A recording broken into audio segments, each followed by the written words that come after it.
Everyone, আমরা এখন চলে এসেছি কালী পুজো প্যান্ডেল দেখতে। আর দেখো এখানে কত রকমের জিনিস বসছে, বাদাম, চানাচুর, কুমড়ন, চানাচুর, 400 গ্রাম নিচ্ছি, সব 400। এই এটা খেয়ে দেখি। ভালো।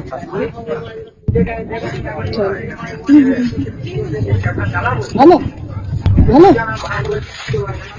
বেগুন নে নীল। আর ওইখানে প্যান্ডেল রয়েছে। আজকে যেহেতু কালী পুজোর আগের দিন, আজকে জমজমাট একটু কম আছে, কাল থেকে আগে তো দেখিয়েছি সব মিষ্টির দোকান।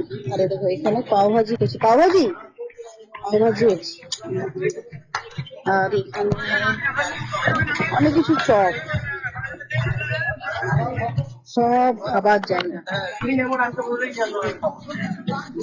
ভেলপুরি, পাপড়ি চাট, শুধু খাবার দোকান, স্পেশাল চাট। তো চলো কে কে খাবে আমাদের কলকাতায় চলে এসো অর্জুনপুরে। চলো বাই বাই।